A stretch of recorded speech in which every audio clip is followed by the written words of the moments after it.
Namaskar and welcome to the news with me, Deepika, your window to current news and updates from the country and the world. First up, in Himachal Pradesh, over 25 persons are feared to be trapped under the debris in a major landslide that occurred at Nigulsari Tehsil in Kinnaur district today afternoon. According to State Emergency Operations Centre report, vehicles including a Himachal Road Transport Corporation bus carrying over 25 passengers trapped at the incident site. However, 6 people have been rescued safely and have been admitted at CHC Bhavnagar for further medical treatment. Meanwhile, a team comprising of NDRF, ITBP, police, home guards and have been deployed to carry out relief and rescue operations. Shooting stones are still falling, which is creating problems in carrying out the rescue operation. National Highway number 5 has also been blocked due to landslides. Prime Minister Narendra Modi has spoken to Himachal Pradesh Chief Minister Jairam Thakur regarding the situation in the wake of the landslide in Kinnaur. Prime Minister assured to provide all possible support in the ongoing rescue operations.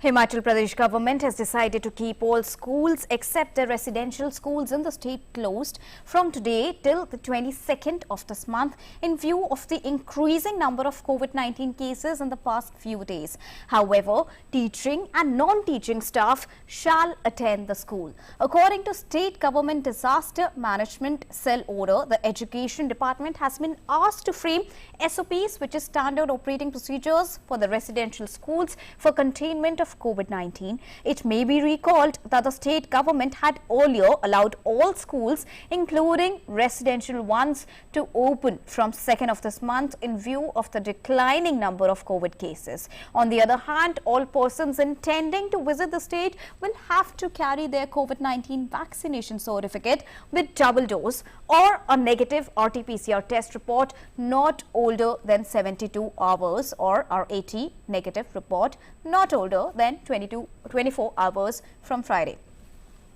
As a precautionary measure, it has also been decided to limit occupancy to 50% in all public transport, including interstate, inter-district and inter-district movement of public transport buses from Friday onwards. Meanwhile, 419 fresh COVID-19 cases and 2 related deaths were reported in the state in the past 24 hours. With COVID-19 cases dipping sharply in the recent weeks, higher education colleges reopened today for ongoing batches. However, only those students who've received at least 1 dose of the vaccine at least 2 weeks before are being allowed to attend physical classes. In cases of medical conditions, heads of colleges can take a decision of exemption in vaccination at their level. Colleges have been instructed to make a plan for opening of hostels. Students who wish to avail hostel facilities will have to furnish negative RT-PCR report. For more than a year since March last year, when the pandemic first broke out, city colleges have remained largely shut. Some colleges reopened in the month of November but didn't evoke much response from students. When the first wave subsided, the administration had decided to reopen all colleges in February this year. However, the second wave started soon after March, thwarting the plan. Kerala Chief Minister Pinarayi Vijayan has said the government would impose a lockdown in localities that have registered a weekly infection population ratio above 8. The government had earlier said triple lockdown restrictions would kick in localities that register WIPR above 10. It would increase micro-containment zones by more than 50% in districts where the WIPR is above 14. Meanwhile, the state government has allowed the reopening of shops in malls from today onwards. These shops will reopen in accordance with the guidelines issued for other shops and commercial establishments, requiring adherence to all necessary pandemic-related protocols. COVID-19 cases in Kerala Kerala have been surging in the recent weeks, with the test positivity rate reaching the highest in 3 months on Tuesday.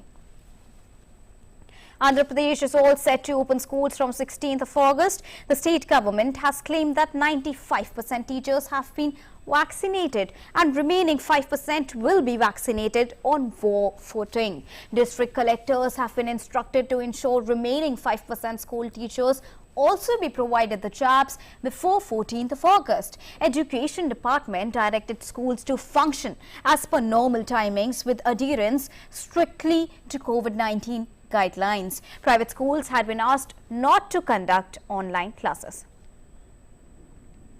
An average intensity IED rocked the market area in Laitur Mukra in Shillong yesterday. 2 people were injured while some shops were damaged. Soon after the incident, the Pan Hanetwap National Liberation Council or HNLC claimed the responsibility. Chief Minister Comrade Sangma condemned the attack and stated that though the involvement of the HNLC was confirmed in the past cases of this nature, this particular blast will require investigation before any such confirmation. The Chief Minister also stated that militancy of any form would not be tolerated in the state and any talks with banned outfits can commence only after they surrender. The Meghalaya police have initiated a formal investigation into the blast. India is set to launch its most advanced geo-imaging satellite or GSAT-1 tomorrow at 5:43 am IST from Sriharikota. The 26 hours countdown for the launch began at 3:43 am this morning. The 2,268 kilogram GSAT-1 codenamed EOS-3, part of a new series of geosatellites which has civilian and strategic importance, will be put into orbit by ISRO's GSLV F-10 rocket.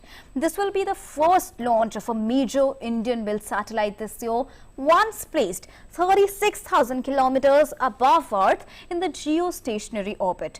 The advanced eye in the sky can constantly monitor areas of interest and give real-time information about a large area.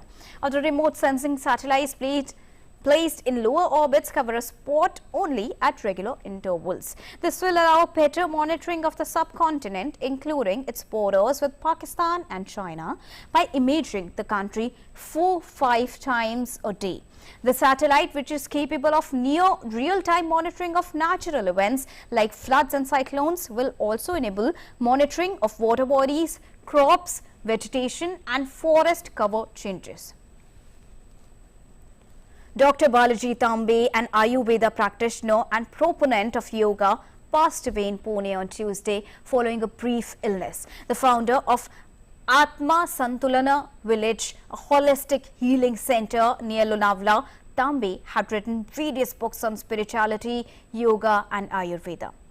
Expressing grief over Dr. Tambe's death, Prime Minister Narendra Modi in a tweet said, and I quote, "Dr. Balaji Tambe will be remembered for his numerous efforts to make Ayurveda globally popular, especially among the youth. He was admired for his compassionate nature, pained by his demise. Condolences to his family and admirers." Unquote. The 52nd International Film Festival of India has sought entries for Indian Panorama 2021. The 52nd edition of IFFI will be held in Goa from 20th to 28th of November later this year. The last date to submit applications online is tomorrow, which is 12th of August. And the last date of the receipt of the hard copy of the online submitted application along with other requisite documents is 23rd of August. Films not certified by CBFC and produced within this period can also be submitted. All films must carry English subtitles. The aim of the Indian Panorama is to select feature and non-feature films of cinematic, thematic and aesthetic excellence for the promotion of film art through the non-profit screening of these films in international film festivals in India and abroad. The Finance Ministry in its latest monthly economic review has said that economic impact of the second wave of the COVID-19 pandemic is likely to be muted and there are visible signs of economic rejuvenation as suggested by various economic indicators. GST collection also reclaimed its 1 trillion rupees plus territory in July, signifying increased business and consumer activity. Rail freight in July hit a record 18.3% growth. The surge in economic activity in July was further corroborated by trends in kharif sowing, fertilizer sales, power consumption, vehicle registrations, highway toll collections, e-way bills and digital transactions. The ministry added that bank credit growth showed encouraging trends, with non-food credit growth crossing the 6.5% mark, the highest in 4.5 months. Noting that inflation has remained above the band of 6% in May and June, the report said these pressures are likely to smoothen out in the coming months. And Prime Minister Narendra Modi will address the Confederation of Indian Industry, which is CII, annual meeting 2021 today via video conferencing. The theme of the meeting is India at 75, government and business working together for Atmanirbhar Bharat. The two-day CII annual meeting 2021 will be attended by Deputy Prime Minister and Coordinating Minister for Economic Policies, Singapore, Heng Swee Keat, as special international guest speaker. The event will also have the participations from many ministries, senior officials, academics and prominent representatives of Indian industry. Meanwhile, the Prime Minister in a tweet said that the Government of India will keep working with various stakeholders to further strengthen the reform trajectory so that the collective vision of Atmanirbhar Bharat is fulfilled.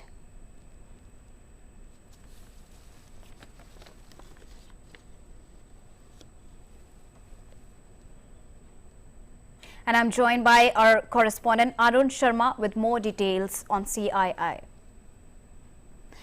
Arun, the Prime Minister will be addressing the CII annual meeting today, aiming to strengthen the working together of government and the business. Please tell us more on today's agenda.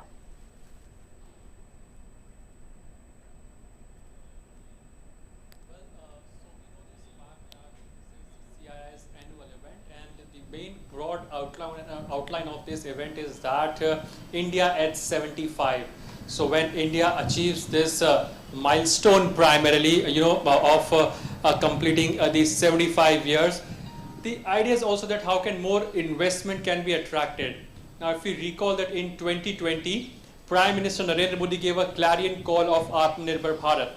Now, for becoming Atmanirbhar in each and every sector, there is a need that government and business, they should work together. The policies should be in line, whatever the business or the corporate sector is looking forward to. Now, India is also looking forward to become the global brand of various products and in various sectors as well, be it electronic manufacturing, be it telecommunication, be it the pharma sector. So India is looking forward to become the global brand in various sectors. And these events primarily will play an important role as far as Prime Minister Narendra Modi's vision is concerned, as to what vision he has as far as becoming Atmanirbhar, or primarily how can Indian products or Indian sectors become the champions of these sectors globally. Now, the government primarily in last 7 years have, government has taken several steps primarily to provide a conducive environment to the business community so that ease of doing business primarily increases. Now, if you recall that in 2014, the ease of doing business ranking of India was approximately 142. Now India is in that top 50 list. India is targeting to be in top 50. It's also targeting to get into this top 50 in various other categories whereby the ease of doing ranking is given. So India has given a conducive environment to the business community, not only in India, to the foreign investors as well. During the COVID pandemic time in 2020, we have seen that how the foreign portfolio investors are pumping in money into our economy. And for that reason, we have seen that how stock markets on a record high, Sensex and Nifty are making new highs. So this also shows the confidence of the foreign investors, the foreign portfolio investors, that the policies made by the Indian government are in line with what these investors are looking forward to, and that's the reason why we're witnessing a record foreign portfolio investment in India. Also, when we talk about the MSME sector, that is the backbone of the manufacturing sector, India is primarily the government is ensuring that how can more incentives be, how can it be given to the MSME sector. And MSMEs, the demands of MSMEs have been fulfilled. There were various demands of the MSME sector that has been fulfilled specifically during the COVID pandemic time. When we talk about the total MSMEs in our country, there are close to 8 crore MSMEs in our country. That means the medium, small, micro or small and medium enterprises. And these MSMEs have the capability, the potential primarily to generate more and more employment. So when today Prime Minister Narendra Modi addresses this CII event, that is India at 75, the focus will be that what can be India's vision for the next 25 years when India completes 100th independence primarily. Because so far we have seen, India is targeting to become a $5 trillion economy. India is making a conducive environment for the business community. A lot of better ecosystem is being provided to the startup in our country. But now the focus is that how can the big corporate giants of our country can lay the roadmap for the next 25 years. That means till 2047. What big achievements can India achieve? What big achievements can the corporate sector achieve in next 25 years? Not only, as far as investment is concerned, how can inclusive development can take place? That means whatever development that is taking place, how can it be inclusive in nature? How can these developmental results or the fruits are reaching the villages, the tier 2 town, the tier 3 town primarily. So that is what the idea of Prime Minister Narendra Modi when he addresses the big corporate giants at the CII, the vision will be of the has to what? Arun, economy and employment are interdependent in nature. How are we looking forward to boost this, considering that we are just few days ahead of Independence Day and the Prime Minister has always been focusing on Atmanirbhar Bharat?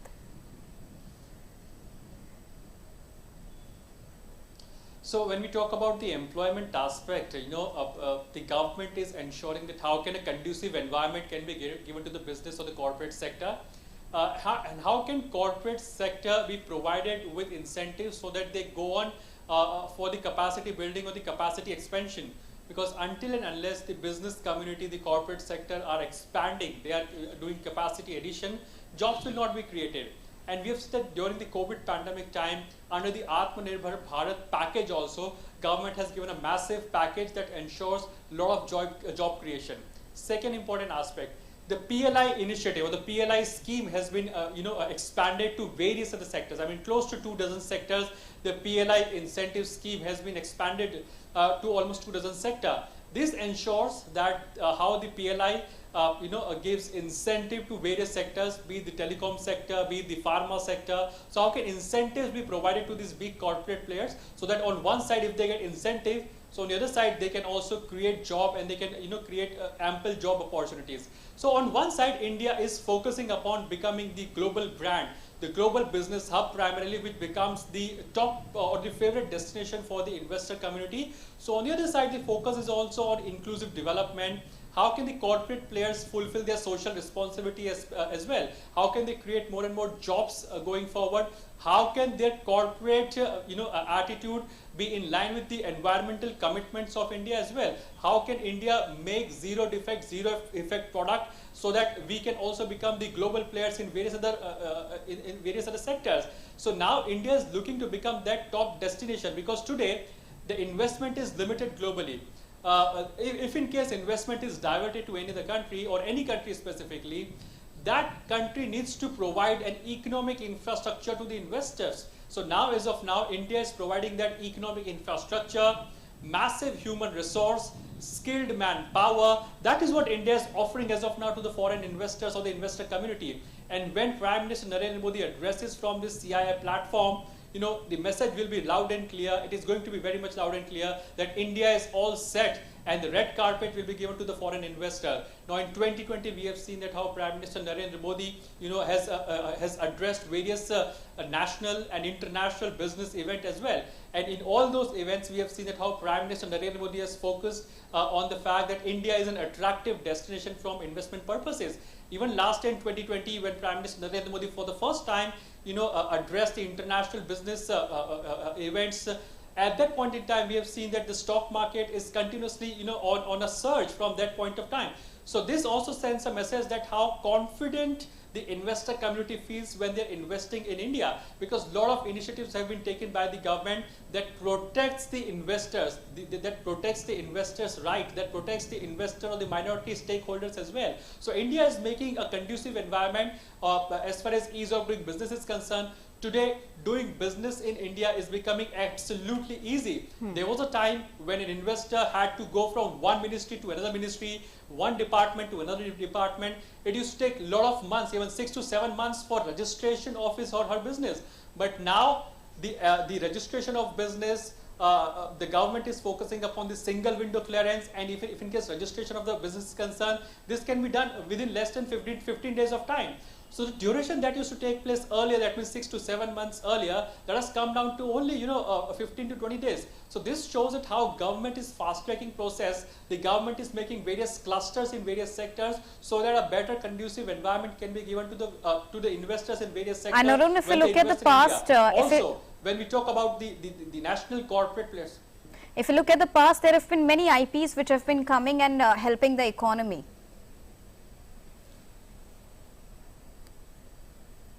Absolutely, and if you look at it this way, Deepika, that government has also has done primarily various policy change as well. Now, Arun, I have to stop you here because we are going live to CII annual meeting where the Prime Minister is addressing virtually. नमस्कार जी। भारत की प्रगति को गति देने वाले industry के सभी दिग्गजों को, सीआईआई के सभी सदस्यों को नमस्कार। केंद्रीय मंत्रिमंडल के मेरे वरिष्ठ सहयोगीगण, सीआईआई के प्रेसिडेंट श्री टीवी नरेंद्रन जी, इंडस्ट्री के सभी लीडर्स, इस कार्यक्रम में उपस्थित अनेक देशों के राजनयिक गण, विभिन्न देशों में नियुक्त भारत के राजदूतगण, देवियों और सज्जनों, ग्लोबल पैंडेमिक के इस दौर में आज की ये बैठक बहुत अहम है। इतने बड़े संकट के बीच हम सरकार और भारत के उद्योग जगत की साझेदारी को मजबूत होते भी देख रहे हैं। मास्क, पीपीई, वेंटिलेटर से लेकर टीकाकरण तक देश को जो भी जरूरत पड़ी, जब भी जरूरत पड़ी, इंडस्ट्री ने आगे बढ़कर हर संभव योगदान दिया। इंडस्ट्री के आप सभी साथी, सभी संगठन भारत की ग्रोथ स्टोरी का बहुत बड़ा हिस्सा रहे। आप सभी के प्रयासों से भारत की इकोनॉमी अब फिर गति पकड़ रही है। आज शायद ही कोई दिन ऐसा हो जब न्यू अपॉर्चुनिटीज को लेकर किसी न किसी सीईओ का स्टेटमेंट ना आता हो या कोई रिपोर्ट ना आती हो। आईटी सेक्टर में रिकॉर्ड हायरिंग को लेकर भी हमने रिपोर्ट देखी है। ये देश में डिजिटाइजेशन और डिमांड की ग्रोथ का ही परिणाम है। ऐसे में अब हमारा प्रयास होना चाहिए कि हम इन नए अवसरों का उपयोग करते हुए अपने लक्ष्यों की तरफ 2 गुनी गति से बढ़े। साथियों, सीआईआई की ये बैठक इस बार 75वें स्वतंत्रता दिवस के माहौल में आजादी के अमृत महोत्सव के बीच हो रही है। ये बहुत बड़ा अवसर है भारतीय उद्योग जगत के नए संकल्पों के लिए, नए लक्ष्यों के लिए। आत्मनिर्भर भारत अभियान की सफलता का बहुत बड़ा दायित्व भारतीय उद्योगों पर है और मैं आप लोगों से कहना चाहता हूं कि सरकार आपके साथ है, आपके हर प्रयास के साथ है। आज देश में विकास के प्रति जो वातावरण बना है, अपने सामर्थ्य के प्रति जो विश्वास बना है, भारतीय उद्योग जगत को उसका पूरा लाभ उठाना चाहिए। बीते वर्षों में भारत में जो बदलाव आए हैं, चाहे सरकार की सोच और अप्रोच में हो, सरकारी व्यवस्थाओं के काम करने के तरीके में हो, वो आप सब स्वयं अनुभव कर रहे हैं, देख रहे हैं, महसूस कर रहे हैं। आज का नया भारत नई दुनिया के साथ चलने के लिए तैयार है, तत्पर है। जो भारत कभी विदेशी निवेश से आशंकित था, आज वो हर प्रकार के निवेश का स्वागत कर रहा है। जिस भारत की टैक्स से जुड़ी नीतियों से कभी निवेशकों में निराशा फैल जाती थी, आज उसी भारत में दुनिया का सबसे कॉम्पिटिटिव कॉर्पोरेट टैक्स है और फेसलेस टैक्स सिस्टम भी है। जिस भारत में दस्तावेजों में, कागजों में, कानूनों में उलझाना ब्यूरोक्रेसी की पहचान माना जाता था, वहीं आज ease of doing business rank में बड़ी छलांग लगा रहा है।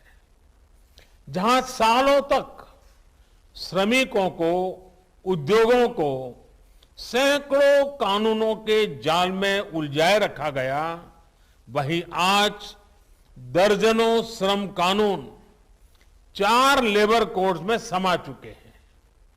जहां कभी कृषि को सिर्फ गुजारे का माध्यम माना जाता था, वहीं अब कृषि में ऐतिहासिक रिफॉर्म्स के जरिए भारतीय किसानों के देश विदेश के मार्केट से सीधे जोड़ने का प्रयास हो रहा है।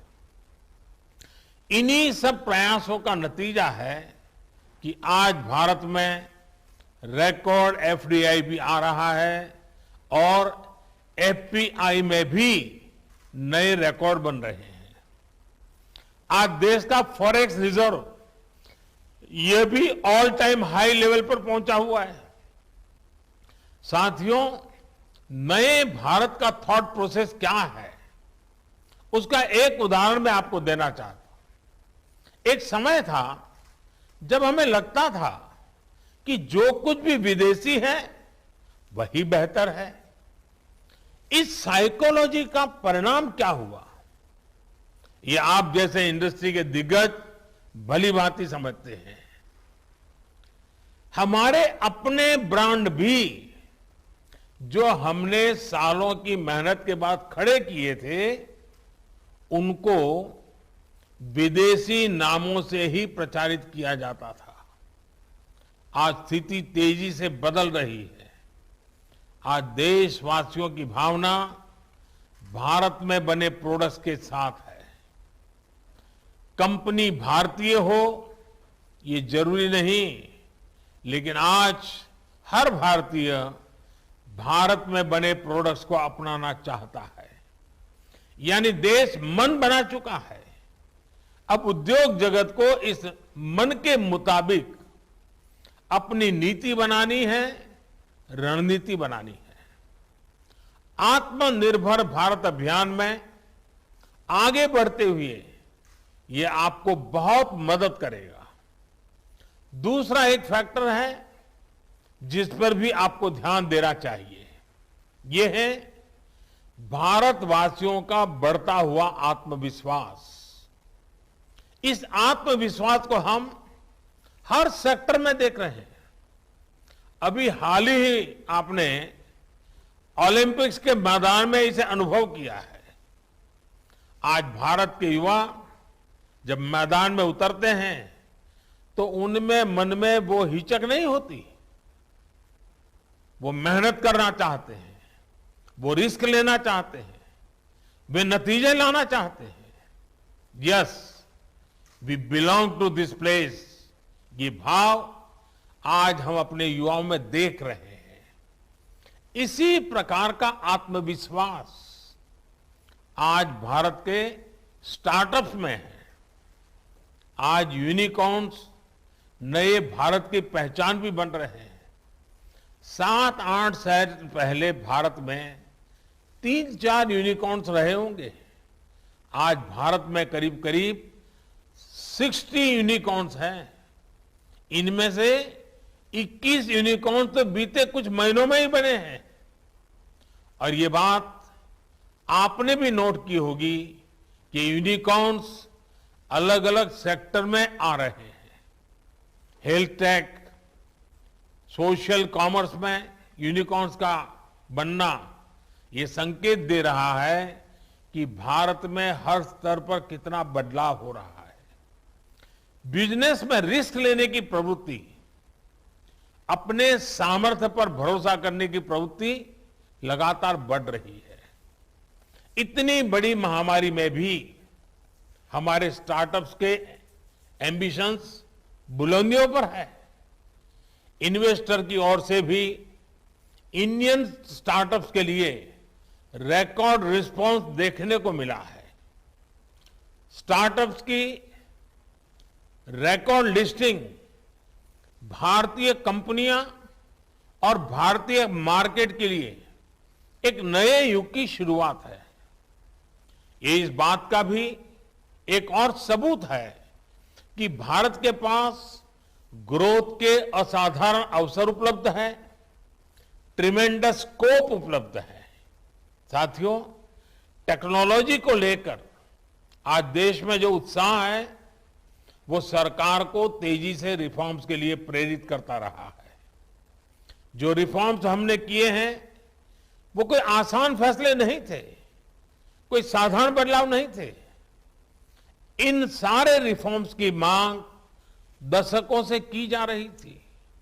इनकी जरूरत हर कोई बता रहा था। इस बारे में बातें तो खूब होती थी, लेकिन फैसले नहीं लिए जाते थे क्योंकि ये मान लिया गया था कि ये बदलाव करना बहुत मुश्किल काम है। लेकिन आपने भी देखा है कि हमने वही फैसले कैसे पूरी दृढ़ता के साथ लिए हैं, यहां तक कि पैंडेमिक के दौरान भी रिफॉर्म की प्रक्रिया जारी रखी। और आप ये भी देख रहे हैं कि देश कैसे इन फैसलों के साथ खड़ा हुआ है।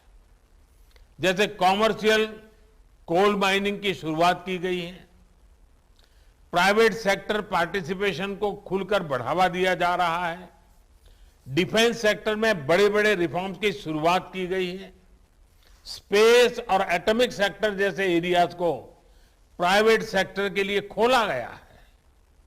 आज नॉन स्ट्रेटेजिक के साथ साथ स्ट्रेटेजिक सेक्टर में भी प्राइवेट प्लेयर्स को अवसर दिया जा रहा है। सरकार के नियंत्रण को कम किया जा रहा है। ये सब मुश्किल फैसले आज मुमकिन हो रहे हैं क्योंकि देश अपने प्राइवेट सेक्टर पर, आप सभी पर भरोसा करता है। जैसे जैसे इन एरियाज में हमारी कंपनियां सक्रिय होगी, इनमें संभावनाओं का विस्तार होगा। हमारे युवाओं को ज्यादा से ज्यादा अवसर मिलेंगे, इनोवेशंस का एक नया दौर शुरू होगा। साथियों, हमारे इंडस्ट्री पर देश के विश्वास का ही नतीजा है कि आज ईज ऑफ डूइंग बिजनेस बढ़ रहा है और ईज ऑफ लिविंग में इजाफा हो रहा है। कंपनीज एक्ट में किए गए बदलाव इसका बहुत बड़ा उदाहरण है। आज ऐसे कितने ही प्रावधानों को डीक्रिमिनलाइज किया जा रहा है जो कभी हमारे उद्यमियों के लिए सरदर्द से कम नहीं थे। इसी तरह एमएसएमई सेक्टर को भी प्रोत्साहित करने के लिए कई कदम उठाए गए हैं जो उन्हें सीमित करने वाली मजबूरियों से मुक्त करेंगे। स्टेट लेवल रिफॉर्म्स पर भी आज विशेष ध्यान दिया जा रहा है। राज्यों को भी भागीदार बनाया गया है और उन्हें एडिशनल स्पेंडिंग फैसिलिटी दी जा रही है। मेक इन इंडिया के साथ साथ एम्प्लॉयमेंट और एक्सपोर्ट को गति देने के लिए देश ने प्रभावी पीएलआई स्कीम भी शुरू की है। ये सभी रिफॉर्म्स आज इसलिए हो रहे हैं क्योंकि आज देश में जो सरकार है वो रिफॉर्म्स कंपल्सन में नहीं कर रही है, बल्कि रिफॉर्म्स हमारे लिए कन्विक्शन का विषय है। आज भी हमारी रिफॉर्म्स की स्पीड बनी हुई है। अभी पार्लियामेंट के इसी सेशन में ऐसे कई बिल्स पास हुए हैं जो देश के इन प्रयासों को और गति देंगे। The factoring regulation amendment bill छोटे व्यापारों को क्रेडिट हासिल करने में मदद करेगा। Deposit insurance and credit guarantee corporation amendment bill small depositors के अधिकार की रक्षा करेगा। अभी हाल में हमने अतीत की गलतियों को सुधारते हुए रिट्रोस्पेक्टिव टैक्सेशन को भी समाप्त करने का निर्णय लिया है।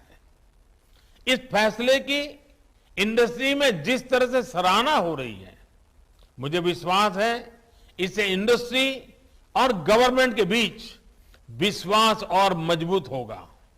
साथियों, आज देश में वो सरकार है जो राष्ट्र हित में बड़े से बड़ा रिस्क उठाने के लिए तैयार है।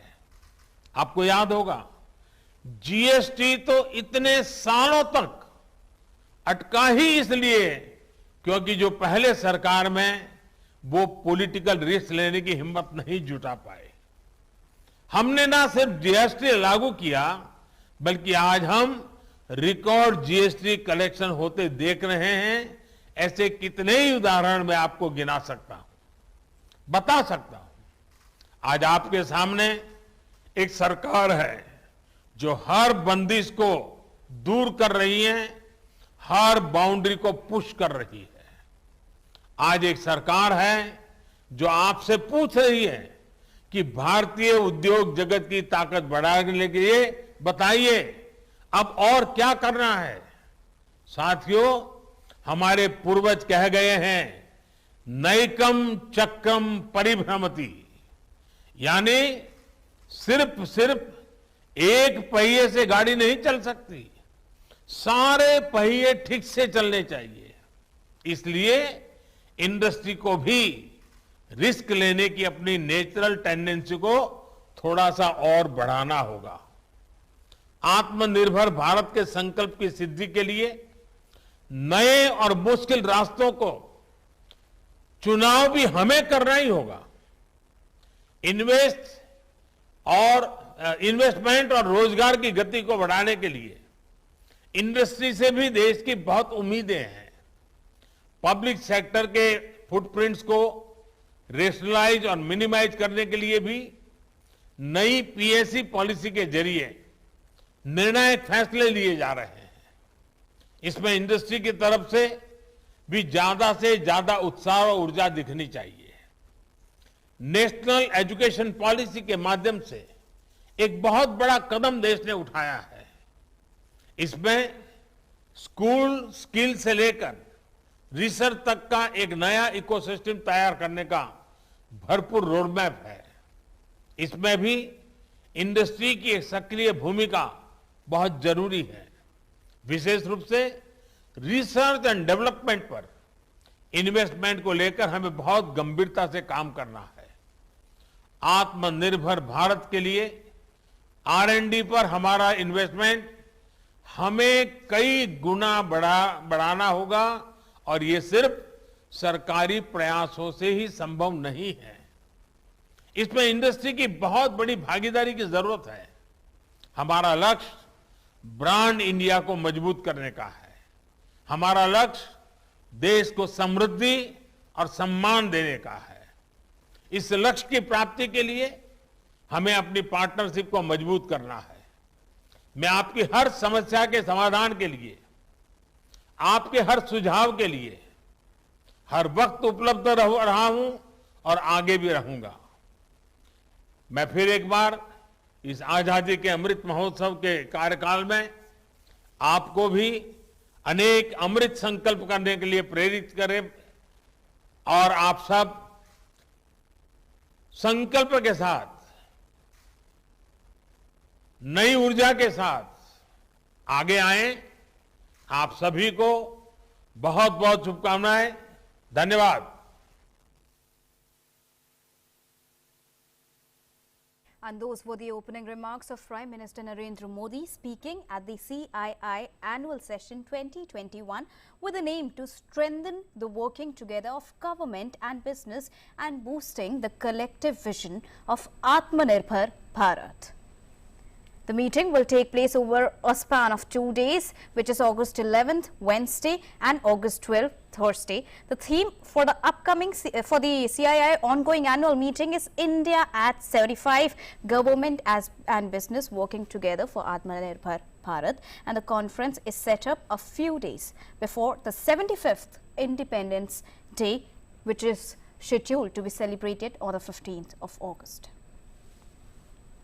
Prime Minister Narendra Modi had a detailed conversation with Varanasi administration regarding the flood-related situation in Varanasi. He took stock of the entire situation and assured all possible support. The water level of the river Ganga and Yamuna has already crossed the danger mark and is still rising. People living in low-lying areas are being shifted to safer places. The rise in water level is being monitored continuously by the authorities. The administration has also set up a control room and deployed officers of different departments and issued an alert to the people along the river bank of Ganga. COVID-19 pandemic in Bangladesh again claimed a record 264 lives on Tuesday, taking the death toll to 23,161. The same number of deaths was reported on 5th of August, which is the highest since the pandemic broke out in March last year. A total of 11,164 new cases of coronavirus infections were also reported on Tuesday. The sample positivity rate continued to show a declining trend.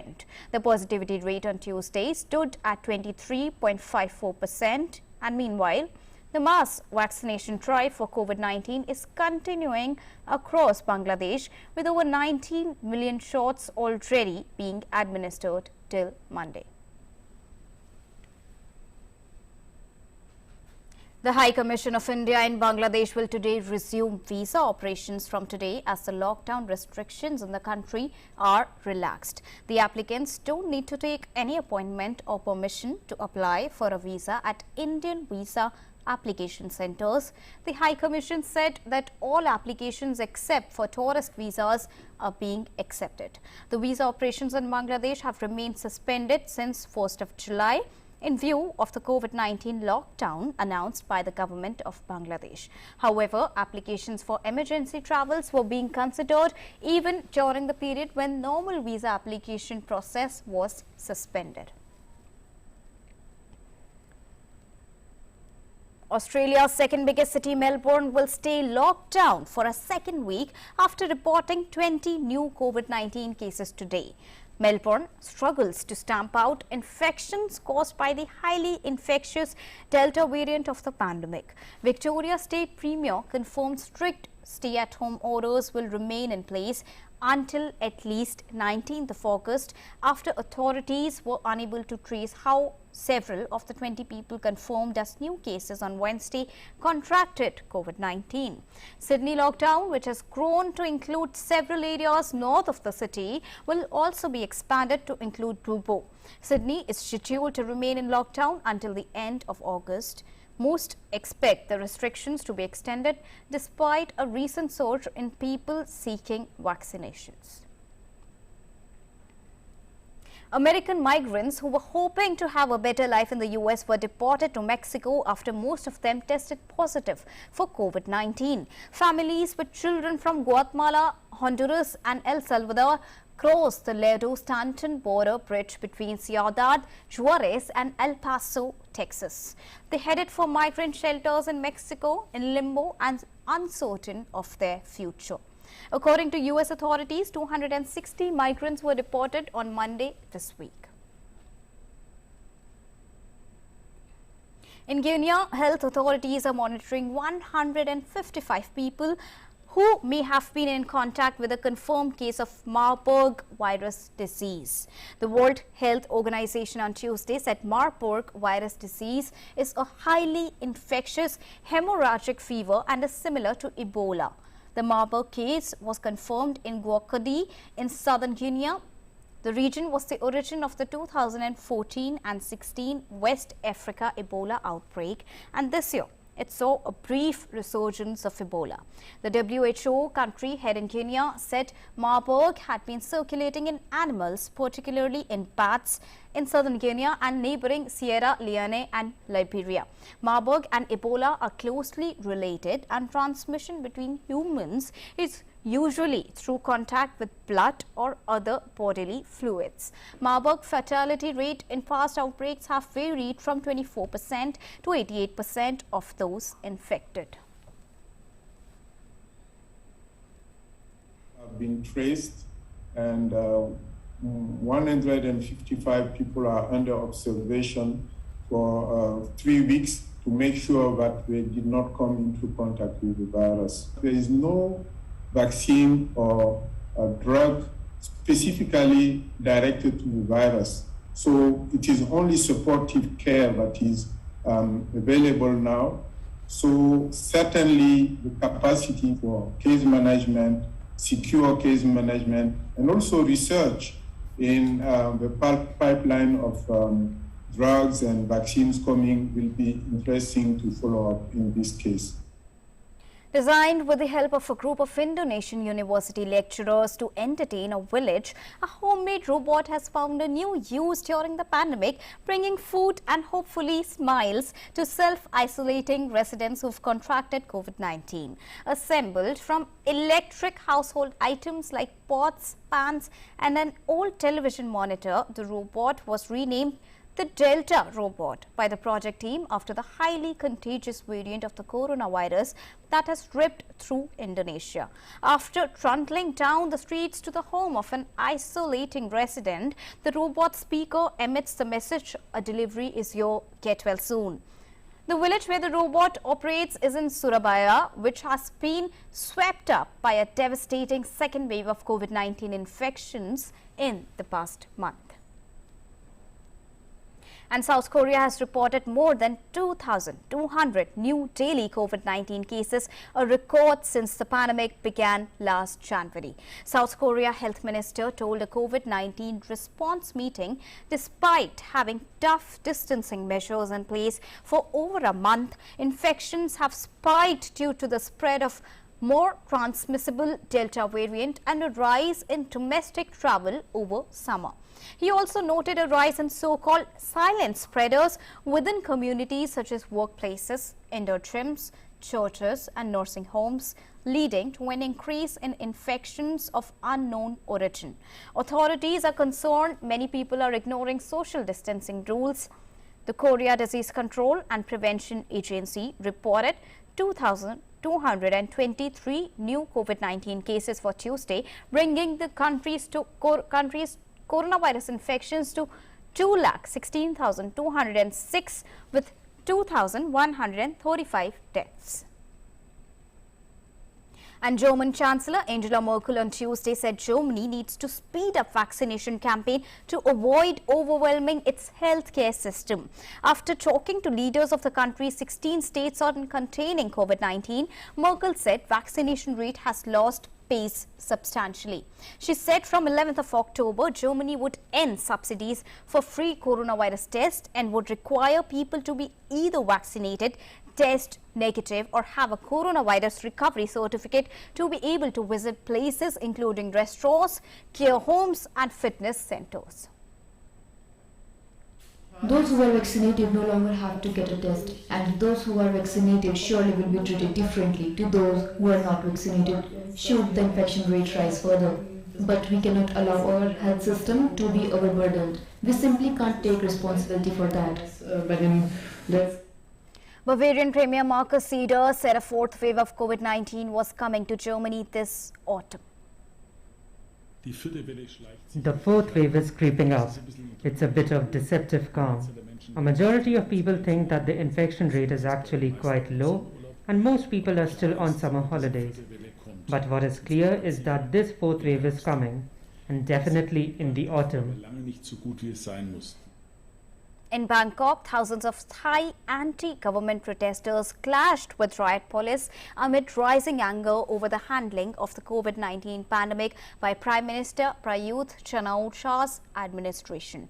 Riot police were seen using tear gas, water cannon and rubber bullets to disperse the protesters. Police said at least 6 of its officers were injured during the clashes. As many as 6 protesters were arrested. The police said after earlier warning that all public gatherings were illegal under COVID-19 emergency rules. 2 police booths were also set on fire as sporadic violence continued into the night. And before we get you another international update, let's quickly take a look at COVID-19 numbers from across the globe. The world continues to battle COVID-19 and so far more than 20.47 crore people have been infected by the virus, while over 18.38 crore patients have recovered. More than 43.25 lakh people worldwide have died due to COVID-19, and with over 3.68 crore total cases so far, the United States continues to be worst affected by COVID-19. Deaths due to COVID-19 in the country has also surpassed 6.34 lakhs.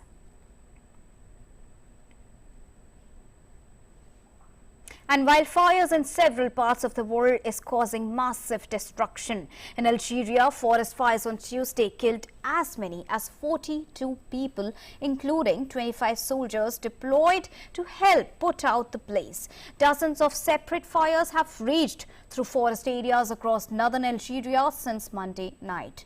Last week, a European Union atmosphere monitor said the Mediterranean had become a wildfire hotspot as massive blazes engulfed forests in Turkey and Greece, aided by a heat wave. Residents of the Tizi Ouzou region in Kabylie used tree branches to try to smother burning patches of forest or hold water from plastic containers in a desperate effort to douse the fire. Several houses were burnt as families were escaping to hotels, youth hostels and university residences. Meanwhile, a dense smoke hampered the visibility of fire crews. Firefighters and the army were still trying to contain the blazes. And in Tibet, no pregnant woman would hike 400 kilometers on foot through remote areas of western China just to have her baby delivered. That's why humans have hospitals, but that's what female Tibetan antelopes do. And after they've had their calves, they turn around and go back to where they started. An 800-kilometer round trip, admittedly on 4 legs rather than 2. But it's still a daunting distance. Tens of thousands of Tibetan antelopes are now making their way across the high grasslands of the Tibet Autonomous Region on their way back to their habitat with their surviving calves born in June. And that's all in this bulletin, but news continues here on DD India. Keep watching. Namaskar.